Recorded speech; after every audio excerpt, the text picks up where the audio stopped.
Welcome to the Future of Wellness, exploring self-transformation and holistic healing to unlock your inner potential. Hosted by Christabel Armston and Keith Parker. Hello, and welcome to this episode of the Future of Wellness. Today we're joined by Dr. Christopher Winter, an international expert on sleep who has helped more than 10,000 patients rest better at night, including countless professional athletes. A dynamic speaker and researcher on the science of sleep, he's the author of two acclaimed books, The Sleep Solution and The Rested Child.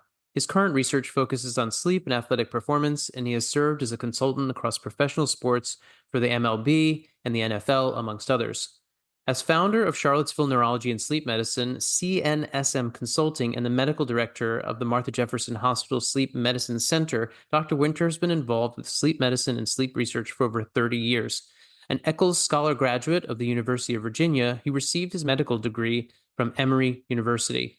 He is board certified in sleep medicine by both the American Board of Sleep Medicine and by the American Board of Internal Medicine. He is also board certified in neurology by the American Board of Psychiatry and Neurology. Dr. Winter, it is a pleasure to have you with us today. Let's get to some of the basics here. Sleep in recent years has become a hot topic in the fields of wellness and optimization. Could you give us a snapshot of what has happened in the past decade or so in our understanding of how sleep and health are connected? Yeah, I think that it's gotten a lot of attention. I think it's changed from something we think of being static, like hair color or your height. Sleep was just kind of the thing. It was the sun came up, the sun went down, you tended your crops, you went to sleep, you woke up, you didn't think much of it.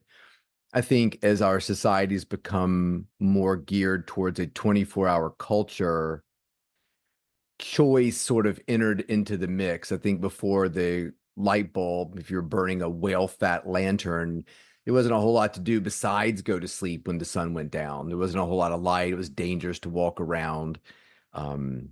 So I think that, as choice, as 24-hour culture has crept in, as there's things to watch on TV at any moment of the day, I think more and more people are looking at it like they look at nutrition or exercise or hydration as, hey, there is choice to be made here and massive consequence if I choose incorrectly. So I think it's kind of created almost I always call it like a wild west now. It's sleep optimization and hacking your brain, and some Yahoo with a lot of money thinks he can live to be 200 and is hacked his body to the point of eternal light.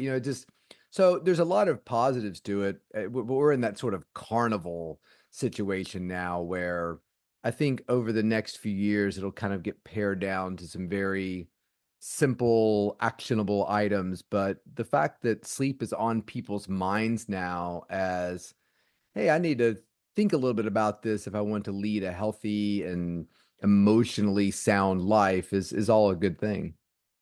Really appreciate you elaborating further on this idea of the biohacking and this sort of ultimate optimization, because you've said previously that the concept of sleep is not something that one does, but instead something that happens to you. So can you elaborate a little bit on this? I think of everything as a spectrum. I don't want people to disregard sleep, and there are plenty of people who do, that think that as long as they get an hour or two of sleep at night and their schedule is a disaster, and that, they're okay. As long as I get a little sleep, I'm fine. I can do it, because we can do it under all kinds of negative circumstances. I can go a day without eating. I can have a day where my hydration isn't optimized or skip exercise for a few days. I can stay up all night and paint a basement if my wife says I need to do that. I can do those things, and have done all of those things, I think, frequently throughout my life.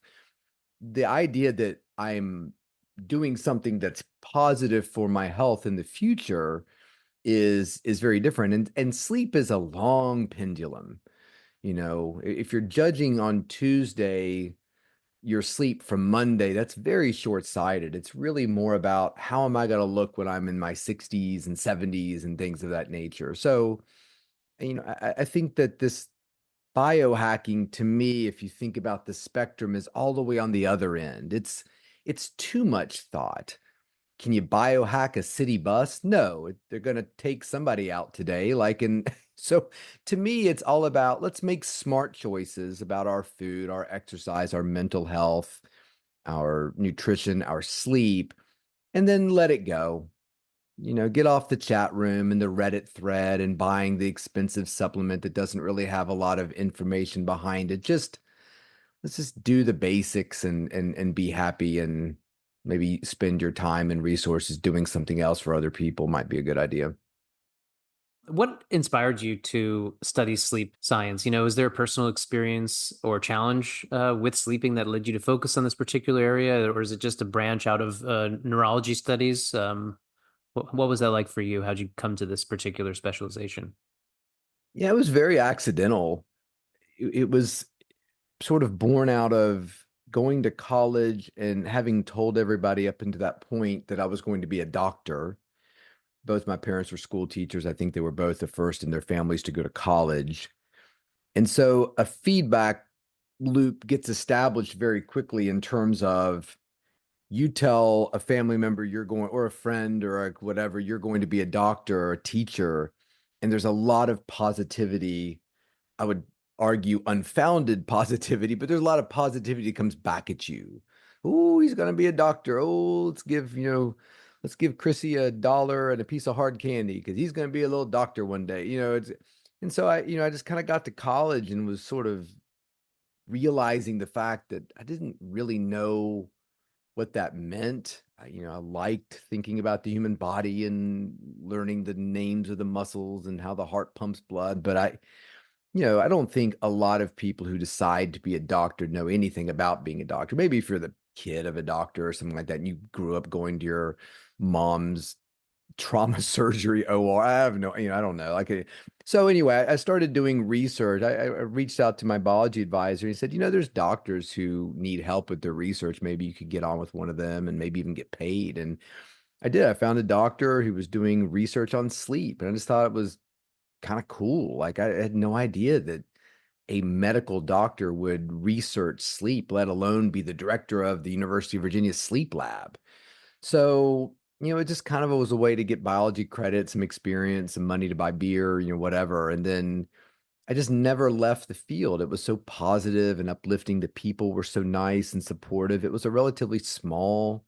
I remember going to my very first conference in sleep back in like the early 90s. There were like 7 guys there, like 7 old white men sitting around talking about sleep. And I was like, this is awesome. This is kind of fun. Like you felt like you were one of some sort of club. And I've just loved the way the field has grown. It's so diverse now.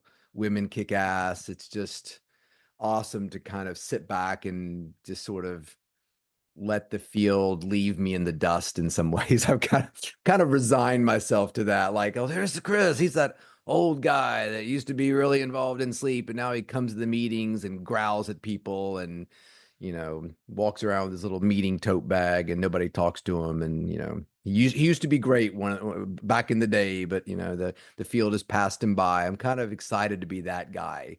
I want to be described as being mercurial. That's my goal in life. Who is a mercurial guy? So yeah, it was all accidental. And just kind of one thing led to another. I did a little research on Major League Baseball just for fun, and it turned into some work that I did for a team, which turned into some other stuff. And so it's just my entire life's been just accident after accident, but good accident so far. No city bus yet. That's good. It's a good way to approach things.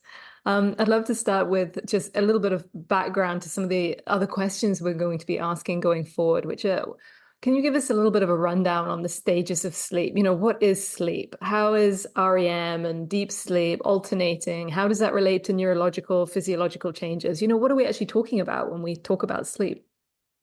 Yeah, that's a great question.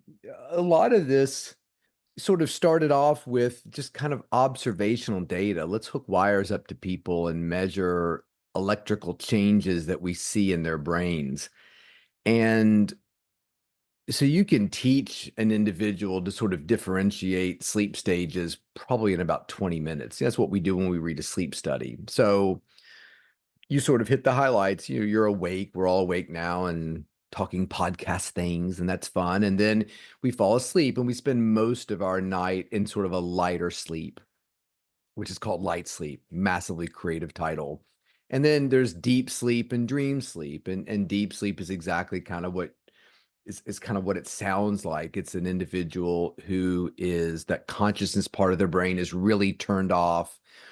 And we spend about a quarter of our night in that sleep, and it kind of restores us. It's why we feel energetic the next day. It keeps us young looking. It makes us perform well if we're a baseball player, all those good things. And then REM sleep or dream sleep is more related to um, concentration, focus. It's a bit more the effects that people see are a little bit more indirect. And so understanding that's important. If you wear a fitness monitor and you're upset that you're only getting 20% deep sleep, don't be, because that's exactly what you should be getting. And if you're like, wow, then second half of my night really doesn't have any deep sleep, it probably shouldn't. Most of our deep sleep happens in the first half of the night. So, a lot of this is sort of academic. But when you actually look at an individual and what's happening in their brain during REM sleep versus what's happening during deep sleep, they're very different things that are going on. Chemicals that are being released, things that are being suppressed, things that are being enhanced, and sleep is a very dynamic process. So understanding that can be kind of helpful in terms of when you take this medication, maybe even a medication's been given to you to help your sleep, it's actually suppressing deep sleep, or it's actually, having a negative effect on REM sleep. So I do think there's utility for people having, an understanding of what these stages are and what they should look like in a normal child or a normal adult or a normal senior citizen. So what would you say is the function or reason behind sleep? And maybe there's some obvious low-hanging fruit, but also there's kind of more maybe abstract territory like dreams. Like what's the function of dreaming, for instance, a significant thing that does happen? Yeah, it's a great question, and to some degree largely unknown, although when you take away sleep, you see all kinds of processes in your body just deteriorate. So I suspect sleep has a lot to do with resetting our body. It's a time where we're, sort of micro healing. When you look at performance and recovery, that's a big part of what sleep does. Or you do the opposite. Look at somebody who's sort of her, experience bad sleep, disruptive sleep, terrible shift work all their life. They look old. I mean, I have this weird thing where I try to guess people's ages and weights when I see them in clinic. Just a little exercise I've done ever since I was a medical student. When somebody sits down, okay, well, it takes me hours to fall asleep. And my first thought is, you look like you're about 175, and I bet you're 5'8". And I bet your age is 43. And so I always write it down on the piece of paper. And then as those things are revealed during the interview, I'm usually really good at nailing it. The people I am not good at are smokers, because they always look way older than they really are, because smoking damages a lot of the parts of your skin that create youthfulness. And people who have really disrupted sleep, shift workers. I've been working at the power plant for 30 years, and my sleep schedule is so convoluted, I couldn't describe it to you if I had a PowerPoint presentation in 30 minutes. Shift work nurses, things like that, because we know that it's not only quality of sleep and quantity of sleep that's important, it's consistency, which is really important. So I think we can learn a lot about the effects of sleep and the reason that we sleep when we see the absence of it. It really, to me, is a process that is helpful in terms of sort of resetting all the scheduling of the body. To me, sleep is the conductor of a symphony. And when the conductor is drunk, or when the conductor is only present for half the symphony, the entire orchestral movement starts to break down because nobody's really leading the show. And to me, sleep is truly that central to health and prosperity. I like that analogy. It really helps to ground us in the fact that sleep is sort of this very nurturing space, because we're working a lot with clients holistically, in which sort of mind, body, and even spirit are somehow held in a container for optimum. Really, we're optimizing not our sleep, but we're using our sleep to optimize our day, right? Our lifestyle, our choices, our functioning in a waking state. You spoke there a little bit about absence of sleep. For people who maybe are struggling with insomnia, or if they're having sleep disorder, as it were, what are the sort of first steps you're recommending that they're taking to improve their sleep? Education is the first step with sleep. Insomnia is not sleep deprivation. There's step number one, because that is the fuel for the insomnia engine a lot of times. It's a slightly type A anxious person who gets into bed and sleep doesn't go the way they want it to. Takes them an hour to fall asleep. They wake up at 3 o'clock in the morning. They can't get back to sleep. And there is a response to that. I always define insomnia. Insomnia is not an individual who can't sleep. That doesn't exist in nature. It can be wildly freeing to tell a patient, look, you couldn't not sleep if you tried. That doesn't exist. That's like a person saying, you know what? I've decided to stop breathing oxygen. That's not going to go well for you. In fact, I don't think you could do it voluntarily.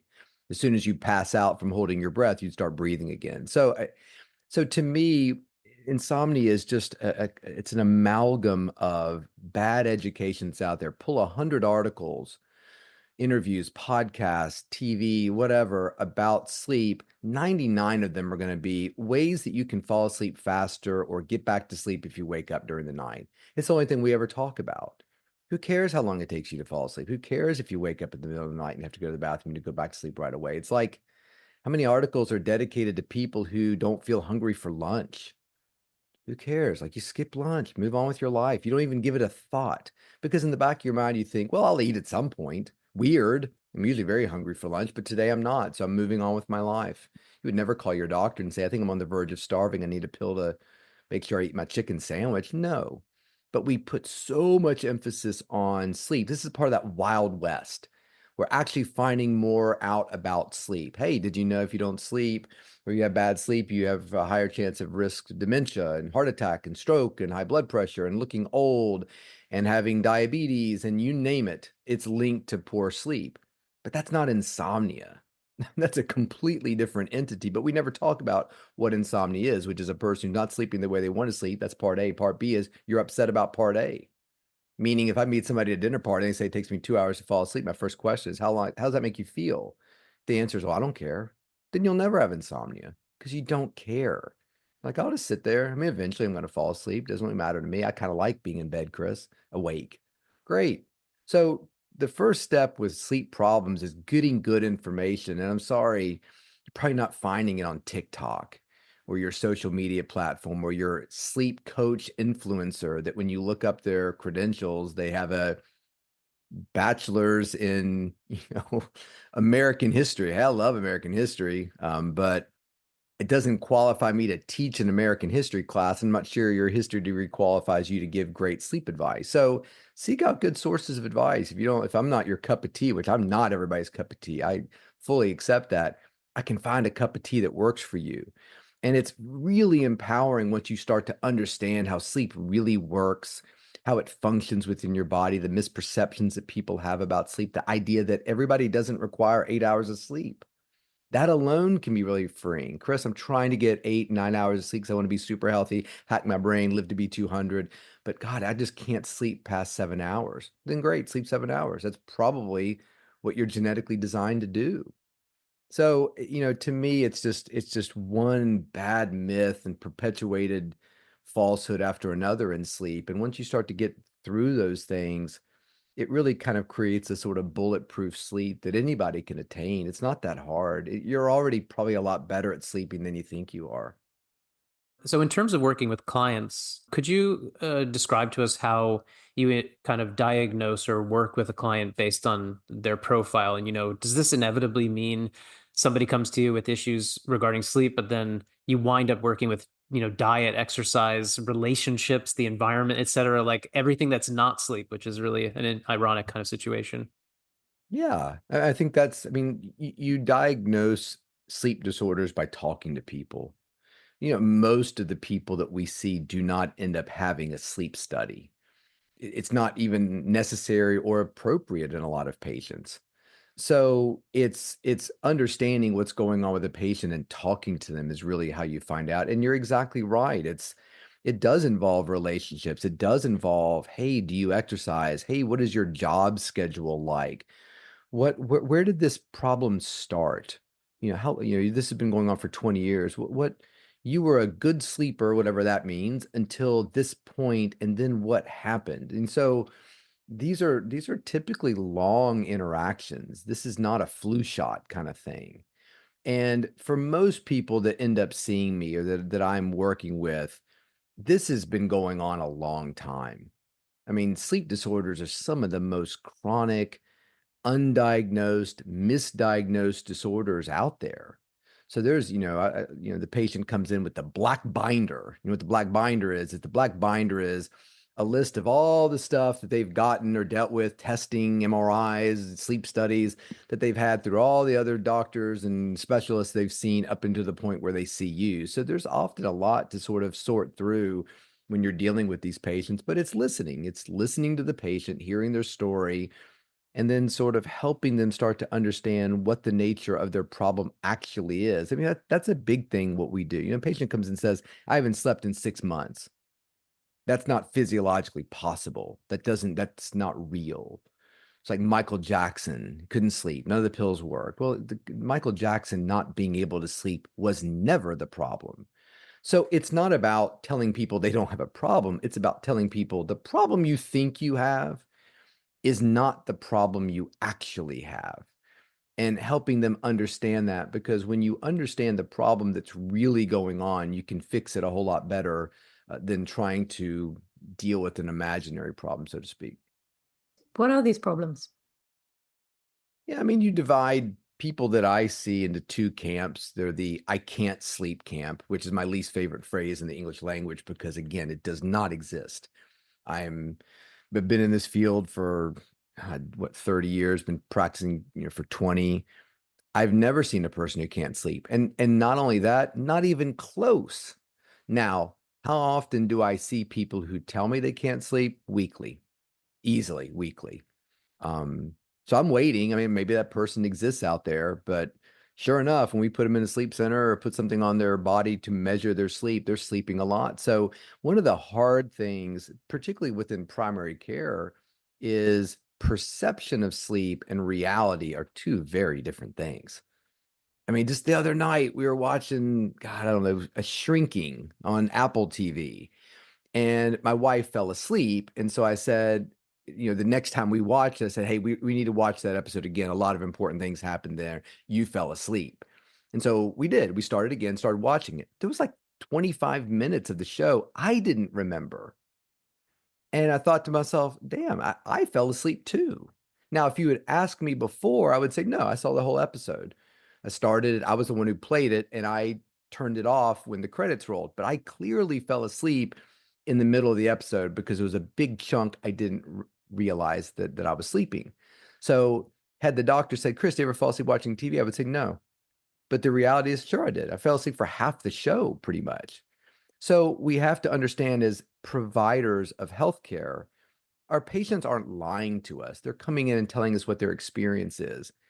But if we're going to take it at face value, the person who comes in and says, I'm only sleeping an hour a night, you're going to make bad decisions about that person's healthcare because you believe that they're actually only sleeping an hour a night. I just talked to a patient the other day who was on unbelievable amounts of sleeping pills, bad sleeping pills, all because they're telling their psychiatric provider they can't sleep.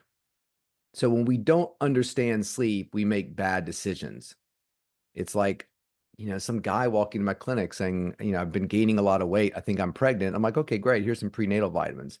No, Chris, you don't understand how pregnancy works. That's not probably what's going on here. He's a XY chromosome. He does not possess a uterus. He can't be pregnant. Why did you give him prenatal vitamins? Doesn't make any sense. Well, his belly was sticking out.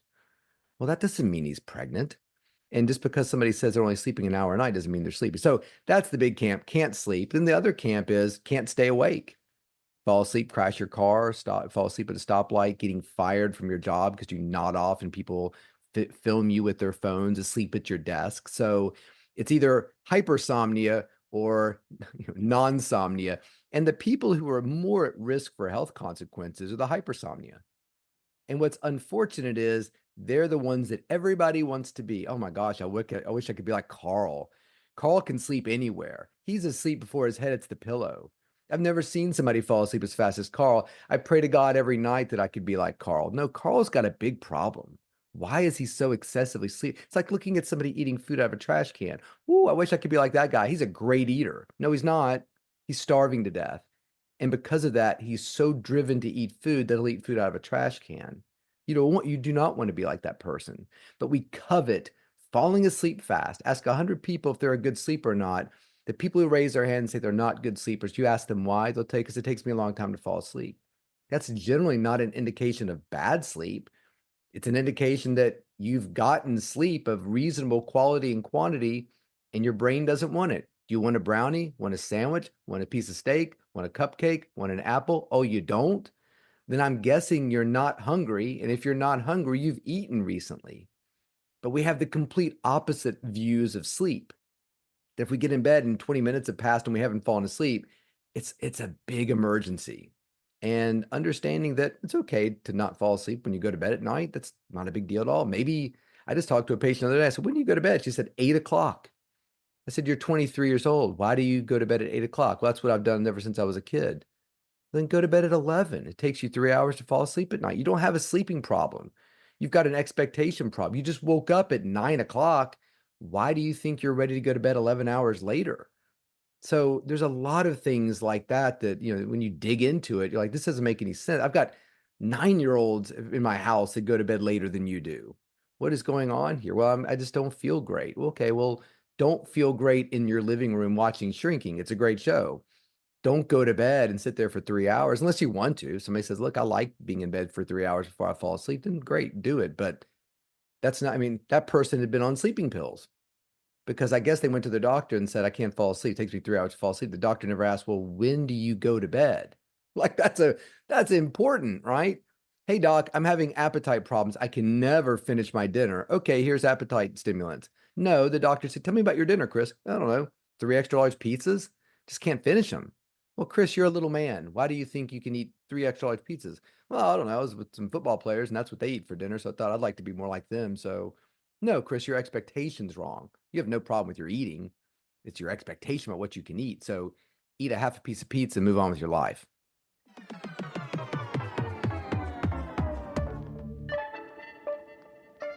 A brief pause to thank you for listening to this episode. If you're looking to take the next step in your transformation, find out how we can support you with our popular energy healing training, one-to-one private sessions, free resources, and more. Visit energyfielddynamics.com to learn more. You're bringing up a number of really great things here that we could follow. One thing you've mentioned there is supplementation. I'm curious about your thoughts on the use of melatonin. Now, in the UK, it requires a prescription. In the US, it's freely available and found on shelves all over the place, all the way to the degree that there are, gummies for children to be taking melatonin. What are your thoughts on that specifically? And then in general, are there reasons to be using any kind of supplementation, particularly, let's say, natural herbal supplementation for aiding in sleep? Yeah, this is a complicated problem because the setup of the question is everything. For melatonin specifically, melatonin is a chemical that we make in our brain naturally. We make it as the sun goes down or we enter into an environment that's dark. That darkness triggers the release of melatonin, which is trying to align our sleep with the day-night cycle. So if you want melatonin, you don't need to buy it in a gummy bear. Just dim the lights after dinner and expose yourself to really bright lights when you wake up in the morning and have that natural flow of light. Paying attention, you can blue blocking glasses or light alarm clocks in the morning, lots of ways you can do it. But so when you look at melatonin, there was a big Canadian study and a big United States study that said basically you have no idea what you're consuming when you take melatonin in the United States or in Canada. The gummy bear you have may have nothing in it. It may have 3 times the amount of melatonin that says on the label. There was one pediatric brand that had no melatonin, but it did have CBD in it. So just understand, like, why are you using this? Is it because you're a shift worker or you're traveling around the world back and forth to Malaysia for your business and you're trying to align your circadian rhythm? Great, knock yourself out. That's a really good use for it. If it's, no, I've got a 9-year-old who has trouble falling asleep, so we give melatonin to them to make them sleep because without it, he can't sleep. No, ain't wrong. Impossible. You do not have a 9-year-old who's incapable of sleep without taking a melatonin gummy bear. That's a construction of your imagination. It might take him a while to fall asleep, but trust me, if he's human, and we're only talking about human babies. If you have robot babies or alien babies, you can do something else right now because I'm not talking to you. But if you have a human child, it's absolutely going to sleep. It's impossible not to sleep. So what are we doing with the melatonin? Plus, you're giving them a chemical that's going to interfere with the timing of their sleep. So so the idea of supplementation becomes very important about what are we asking here? Chris, what about magnesium? Well, are you talking about taking some magnesium to make sure your brain has the necessary constituents it needs to create all the different reactions and pathway, doings that a brain does when one neurotransmitter gets transmitted to it, transformed into another with this, cofactor and this enzyme? Sure, then take magnesium. So people always like, does it work? Well, yeah, I mean, we need magnesium to do all kinds of things. So sure, it works in that. If you're saying it takes you 4 hours to fall asleep, does it work? You mean if you take a magnesium pill you buy off the shelf of a CVS, is it going to knock you out? No, no, it's not going to work at all. So the analogy I always have is I think about like Sydney McLaughlin, that hurdler from the Olympics. It's just a beast. My guess is at some point a coach said to her, "Hey, Sydney, if you were to wear these special spikes, I think it would increase the grip you have on the turf in this stadium you're going to run in. And I bet it would shave 0.03 seconds off your time." I'm making this up. I have no idea what I'm talking about. So, question, do the spikes work? Yes. They help Sydney McLaughlin shave off 0.3 seconds from her time that using the standard spikes would not have. Okay, take me out to a track and put some hurdles up. Would using the spikes help me run like Sydney? No, no. I have no idea what I'm doing in terms of running hurdles. So I could wear Timberland boots, barefoot, flip-flops, spike. It doesn't matter. I have so much I need to fix and adjust and learn before I ever get to the point where those spikes are making a difference. So 99% of people are asking me the question, what about supplements? Do they work?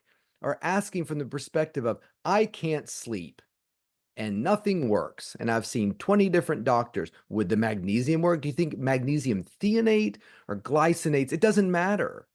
This has nothing to do with your problem.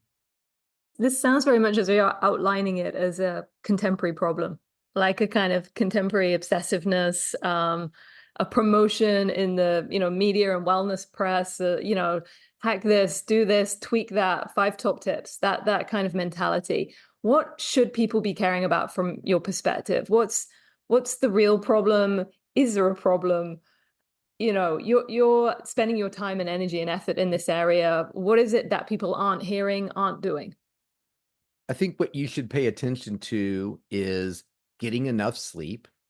And that range, look up the National Sleep Foundation sleep need per age. It's going to give you this great chart, and you can figure out how old you are, how old your kid is, and you can see the range of what we consider to be normal sleep.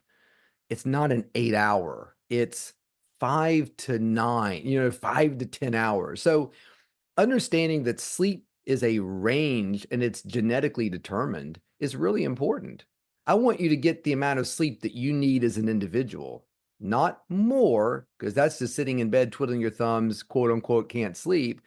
Not less either. That's sleep deprivation. That's every time I sit down, I fall asleep. So number one, get the sleep you need. Number two, make sure your sleep's healthy. Do you snore? Do you kick your legs? Do you fight imaginary people at night? Do you exhibit seizure activity, wet the bed, have acid reflux at night, choke? I can give you a million things. 88 diagnosable sleep disorders. So if you're exhibiting something that seems strange, look into it because it's probably affecting the nature of your sleep. Even if you're saying to me, well, yeah, I fight imaginary people, but Chris, as soon as I get in bed, I fall right to sleep. That is not a great measure of good sleep. How do you feel at 2 o'clock in the afternoon? That to me is the only thing that matters. 2 o'clock in the afternoon, you're sitting in kind of a boring meeting, and your coworker who does not know how to put together a PowerPoint slide that is compelling is sitting there droning on and on about quarterly sales. How are you feeling? Is it, I cannot be in that situation without falling asleep? I have to eat to stay awake. I'm generally pacing around the room so I can stay awake. Then that's a good indication that maybe there's something wrong with the quality or quantity of your sleep. Finally, sleep consistency is everything. It's not just about 8 hours. It's not just about 8 good hours. It's about the same 8 hours every night. So to me, that's important. And the other thing is stop ignoring hypersomnia. Your kid loves to sleep. He's 13 years old. That's weird, right? Your kid should love, I don't know, the Los Angeles Dodgers and Freddie Freeman and cool video games and what their friends are up to at the mall or whatever. Like, I don't know, the new installation of Fast and Furious. That's what your 13-year-old should be interested in, not, I'm tired, I want to go to sleep. I want to take a nap. I'm falling asleep in school. Like, those things are sneaky. And hypersomnia to me is the biggest red flag that there is something wrong with your sleep. So do not treat people who can fall asleep quickly in any situation as a superpower. It is a problem that needs to be dealt with. I want to just drill down on that consistency point. You mentioned that. I'm assuming you're talking there about consistent sleep time, wake time. Why is that important? Our brains love a schedule. You want to do something healthy for yourself, enlist. There's a military organization ready to take you that will perfectly plan your day every day. No napping, no sleeping in. Lots of exercise, lots of outdoor exposure, cool things that you can shoot if you're into that kind of thing. Like, I'm kidding, of course, but that militaristic schedule is awesome. We get up every day at 0600 hours, breakfast 0700 hours. We exercise first thing in the morning outside. We have lunch at 1200 hours. We typically hit the barracks at this point, start it all over again. It's always the same. Our brains love that kind of scheduling because when your brain can anticipate sleep, you get the most out of it. It's like everything else. And it's not just the schedule right before you go to bed. Okay, I like to read a book and take a shower and then turn my lights out and go to bed. It's 24 hours. It's, can you eat breakfast every day at the same time? Can you exercise every day at the same time? Can you expose yourself to light and the dark every day at the same time? Like, the more you can create a schedule that doesn't change day to day, the healthier you will be because your brains do nothing accidentally. They did a great study where they gave somebody a candy bar. The subjects were given a candy bar either like every day at 3 p.m. or same candy bar, but just at random times during the day. And the metabolic consequences to the people who were getting the candy bar at random times were much more dramatic than the person who always got the candy bar at 3 p.m. You always get the candy bar at 3 p.m. Your brain knows it's coming. Okay, here comes the Kit Kat, 3 p.m. Every day we have this little Kit Kat. So your brain's kind of ready for dealing with it metabolically. Your pancreas is ready, everything's ready to deal with this thing. So our brains love that kind of anticipatory guidance. And the worst thing that you could be doing for your sleep right now is that job, and they exist, and we see them all the time. Well, Chris, I'm 7A to 7P for 14 days, and then I switch over to the 7P, 7A. And they exercise and they eat great, but every 14 days, they are 180 degrees flip-flopping their schedule. It takes about 1 day to adjust a time zone. So that individual, when they flip-flop, it's going to take them an average of about 12 days to settle in to that new schedule. 2 days later, they're switching back. So their body's in a constant state of, I have no idea what is going on.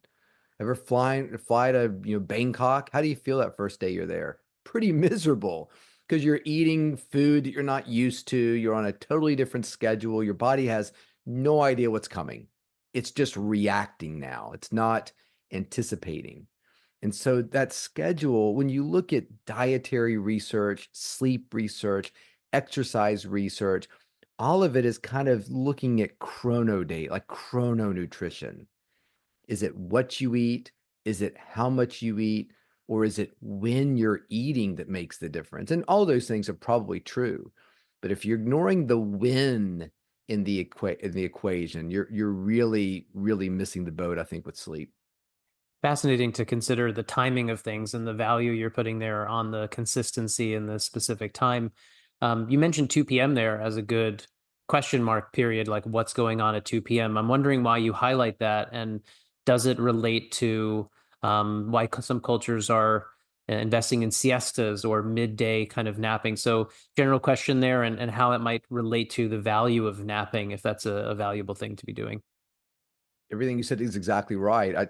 I think 2 p.m. I just popped out of my mouth. But when you actually look at cultures that nap, I think it's a real positive.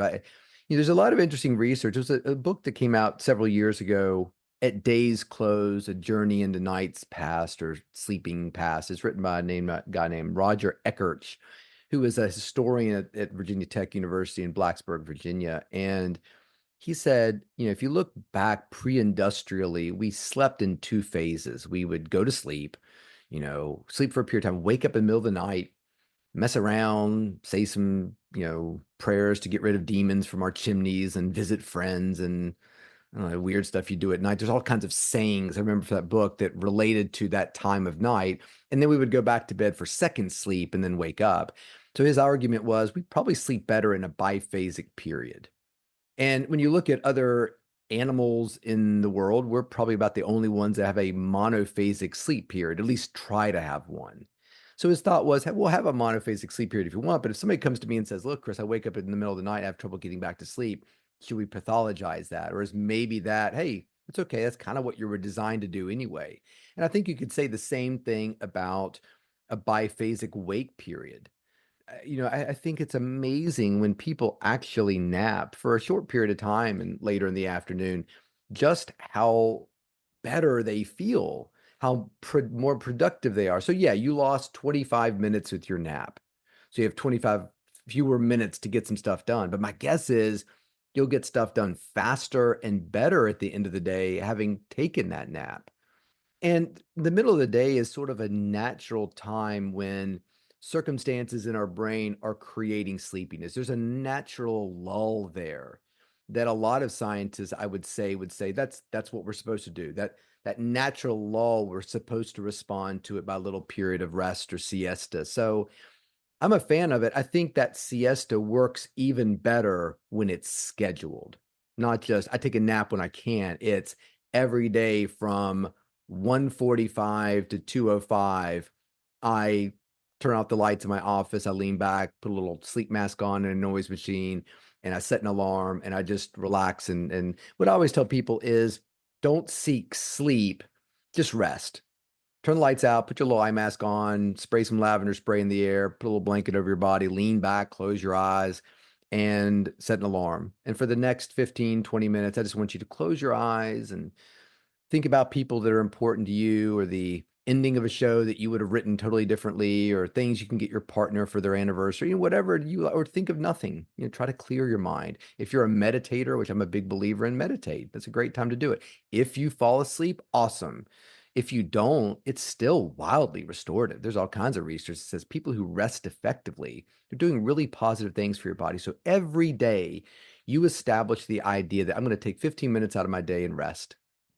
Close my eyes, turn off the computer, turn off the screen, just check out for a bit. If you fall asleep, wonderful. If you don't, it's no big deal. I tell every one of the Major League Baseball teams that I work for, your job starting today in spring training is you absolutely have to find 15 minutes every day to rest. I don't care how you feel. I don't care how busy you are. I know you're really busy and people want all kinds of stuff from you, but you got to do it. And if you do it, when October rolls around, you will be a better player because you've taken this 15 minutes every day, the entire season, to rest. And I'm going to guess your opponent didn't. So when it comes down to this final game in the World Series or this, who's got what they need at the end of a game to make that difference and win a game? I'll tell you who had it is the Dodgers had it. So I'm really excited about that. So very, very, and the Yankees didn't because they're terrible sleepers and everybody knows the New York Yankees do not value sleep. I'm kidding. I know nothing about the organization, New York Yankees, but New York is the city that never sleeps, of course. oh, that's good. I've already I've mentally made a slide for a future presentation. this is what happens when you live in the city that never sleeps. So I will definitely credit you, Keith. That was fantastic. We mentioned there in the bio that you're currently working with a number of professional sports teams. Would love to hear a little bit more about your work with athletes in this area of sleep research and performance. So I'm not a big sports fan. I don't really watch a lot of sports. In fact, the only reason I was watching these Dodger games is because my son was visiting and he wanted to watch them. And so I kind of, I don't enjoy it. I kind of get anxious. It's not because I care that much. I just want sleep to win. So when I work with a team and I know they really care about sleep, like it's sort of you're cheering for sleep and maybe not the organization so much. But I think that even if you're kind of like me and you're sort of passively interested in sports, I think you can learn a lot from, hey, this is an organization that has the best food for their athletes, the best training, the best ways of dealing with injury. And these clubs pay a lot of attention to sleep.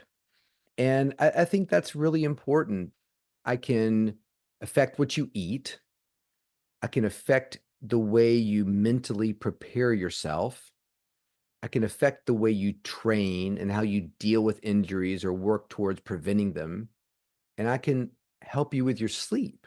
So I think of them as four corners of a table, four legs on the ground. And if you take one away, the table can still stand up. It's a little wobbly. If you take two away, it's going to fall. So I love the idea that, I give biohackers and all those people a bad rap. It's not a bad rap. They care. They just might care a little too much. So I'm all for caring for the things that are in your control and working on gracefully letting go of the things that you can't control. This is something outside of your control. All you can control is your response to it. But we can make your sleep better. You can control that. You can decide Golden Bachelorette tonight or actually get the sleep that I need, because I think you're going to feel better over time with it. There's a model in the yoga tradition that says there's waking, dream, and deep sleep, and that meditation, as you develop and become more advanced, basically gives you access to being awake during or through the same kind of brainwave states and states of consciousness in dream and deep sleep. What do you think of this model in general and how that relates to how quality meditation translates to improved sleep and access to deeper aspects of the mind and consciousness? Yeah, I can tell you exactly what I think about it. But first, I'll tell you what William Winter, sleep doctor from 20 years ago, thought about it. Meaningless. Do you know what I mean? Like, oh no, I mean, this isn't real medicine. This is not what I learned in my fellowship or whatever. The William Winter of today truly understands that what you've said might be the most powerful tool we have at our disposal when it comes to good sleep. In fact, there's a really interesting study that somebody did where they hooked up a monk, like a Buddhist monk, to an EEG device as they were sitting there meditating and praying. And it's important to note that they were praying, meaning out loud, they were speaking, you could hear them talking. So they were not asleep. They were going through some sort of chant or some sort of mantra. Forgive me if you're a Buddhist monk paying attention to this podcast. I'm not getting the terminology right, but we knew that they were not asleep. Yet when you looked at their EEG of their brain activity and you passed it around to a bunch of neurologists like me and said, what's going on here? I'd say, I don't know, it's adult sleeping. What's the big deal? No, they're not sleeping. Take a look at the motor activity. You're like, oh yeah, you're right. Are they chewing? Are they having acid reflux? No, they're praying. And so the idea that, and this is why I called my second book, The Rested Child. It's such a profound thing to me that I really wanted to get away from the term sleep and move more towards the term rest, because it's such a powerful state. When an individual sits down and meditates and becomes good at that skill, it's like a baseball player good at hitting a curveball, one can become very good at meditating. And when you achieve that place, I think that the differentiation between your brain state sleeping and all the good things that happen that we've talked about in this podcast from sleeping and the good things that happen when we rest in our brain are almost indistinguishable. In fact, there are studies that show people who rest effectively, they're indistinguishable physically and cognitively from the people who sleep effectively. And when the great thing about rest is if your clients or your patients or the people you work with pay attention to you and they hear what you're saying and they learn rest, resting is different than sleep because it's always under our volitional control. The three of us right now could close our eyes, sit back, and meditate in the way that we feel most comfortable. And we're restoring our bodies when we do that. I'm not a yoga teacher. I don't have that kind of deeper understanding of it outside of reading research about it. But it's a wonderful way to access sleep. It's a wonderful way to prepare yourself for sleep at night. In fact, my daughter is a yoga instructor in New York, and she does a yoga class that's virtual for people who want to prepare for sleep. I think it's such a great idea. It's such a lovely way to set the stage for sleep. Forget the magnesium and the melatonin. It's just meditate with your child, learn these techniques. And then even if you get into bed and you do everything right, and it's a perfect meditation, but you don't fall asleep and continue just to kind of meditate, you're still doing something so remarkably positive for your body that it couldn't be better. So it's like either way you win. I'm going to meditate and I'm going to drift off into a great sleep. Awesome. Well, I meditated last night, but I didn't fall asleep right away. So I ended up meditating an hour before sleep finally came. What a positive. This is why I hate the advice that people get. Well, if you get in bed and you can't fall asleep right away, get out, go do something. Like what? Like clean your garage? Or I mean, I guess that's fine. Look, if you're so upset about being in bed and you're not falling asleep, great. Go clean your garage, go pull a drawer out of a desk and throw away batteries and old receipts and get that all organized and cleaned up and weird paper clips and things, put where they need to go. If you want to do that, that's fine. But you could also just stay in bed and do exactly what you just talked about, which is what I would do. I love being in bed awake. And somebody asked me one time, what's the secret to great sleep in a sentence? I said, it's enjoying being awake in bed. So I like sleep. I'm looking forward to sleeping tonight and every other night, but I also kind of like being awake in bed too. It's quiet, it's personal. It's like my own little club. I get to be in bed with myself and think whatever thoughts I want to. You mentioned earlier, why do we dream? Some people think dreaming is like a sandbox. It's a way to test out certain things that we've experienced or things we might experience in a way. I kind of think of sleep, being awake in bed like that. And when you enjoy or run towards being in bed and, oh, I can't wait to go to bed at night and meditate and pray or whatever you like to do, think about people that have been in your life that you've lost. I just lost my father-in-law and I've been thinking about him a lot at night. Like almost like I'm trying to think of as many memories as I can about him and collect them. I don't want to forget anything. So it's almost like, what was my first memory of him?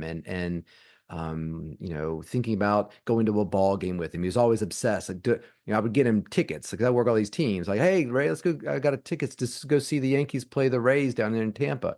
Does the seat have a cup holder? That was all he would always say. He thought that was the best thing. Like, if the seat had a cup holder for his beer, like he thought that was just awesome. So like I want to put that in a little case and keep that memory. I don't want ever to lose that. And so I find that the night is the only time I ever have to do those kinds of things. So learn about meditation and you can be good at it. Everybody gets frustrated. I don't know if I'm doing it right. I don't know if there's a right way to do it.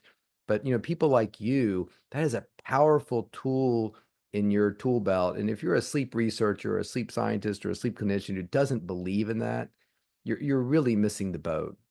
If you're like all in on the sleeping pills, no, that's not the way you create meaningful sleep change with somebody. It's being able to approach the bed at night knowing that sleep might not come right away, and you're perfectly okay with that.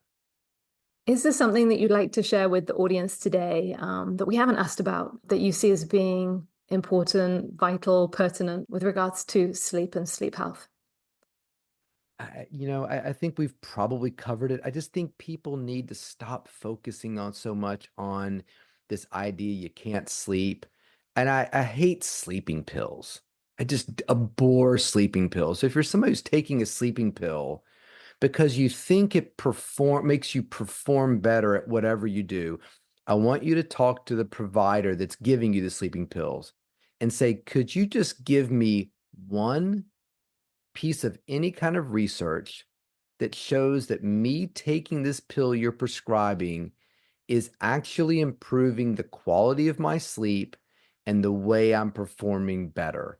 And while you're looking for it, if you happen to find articles that would suggest that this pill is actually making my sleep worse and my performance or health worse, I would love it if you would share that with me. I mean, I have patients all the time. I'm like, look, just go to the website of the sleeping pill that Lindsey Vonn told you to take, because it's the reason why she won all these gold medals in downhill skiing, which is absurd. Just go to the website, and at the top, it'll say for providers, pretend like you're a provider, click it, and find the research about that pill that allowed it to be approved by the FDA and look at it. How did that pill perform compared to placebos in terms of how long it took you to fall asleep? Did it even separate from placebo? And how much more sleep you got during the night? And did it talk anything about sleeping better, more deep sleep, more, effective, whatever the next day? I think you'll be, I'm not going to tell you what it's going to show because I want you to look at it yourself. I think you're going to be shocked by the minimal nature of what you see in that paper and might ask the question, well, how did this ever get approved for sleep given what I'm seeing here? It's a very valid question, and it really lends itself to statistically significant is very different from sometimes from meaningful, meaning there are two neighborhoods. One statistically has more money than the other neighborhood, but when you actually look down at, they only have $5 more. Is that meaningful? Probably not. But yes, statistically, this neighborhood does seem to have about $5 more to their name than this other neighborhood. So you have to be very careful when somebody says, well, this neighborhood's much richer, is statistically richer than the other one. Sure, but by $5. This pill statistically will help you sleep more. 3 minutes a night, 7 minutes a night. Is that what you're looking for? Because that's what it's giving you. My guess is you're looking for something that allows you to sleep. You can't sleep without the pill. No, that's not at all what's happening. And the research that they provide is going to tell you that story. If people are looking to learn more about you, the works you offer, your books, etc., what are some good resources for them? Yeah, I do a podcast called Sleep Unplugged. I do it once a week, some topic related to sleep. We did sleep and yoga. We've done all kinds of stuff like sleep and mindfulness. But we also do things like narcolepsy and, why nobody cares your kid is sleepy and all kinds of stuff. So we do it once a week. It's called Sleep Unplugged with Chris Winter. I'm probably most active on Twitter and Instagram. It's Dr. Chris Winter, so Dr. Chris Winter, all lowercase. We have a YouTube page. At the beginning of each podcast episode, the title of the podcast is always some sort of lyric from a song. So we always talk about, okay, well, that's from a Bob Dylan song, whatever. And then we put all the songs that we talk about on a Spotify playlist. So I don't know. We have fun with it. But I've written 2 books. One's called The Sleep Solution, Why Your Sleep's Broken, How to Fix It. Another book called The Rested Child.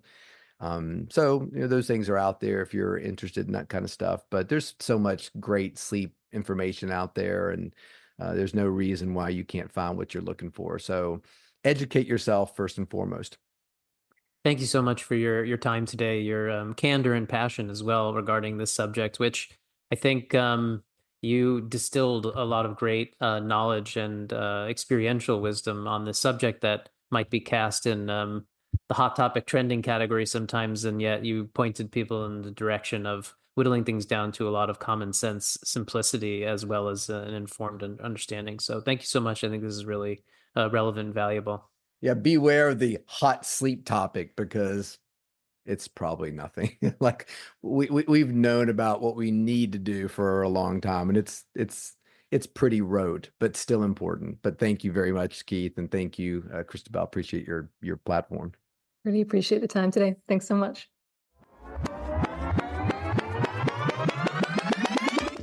Thanks for being a part of the Future of Wellness. Be sure to subscribe and leave a review. It helps us reach more people and to make great episodes like this one.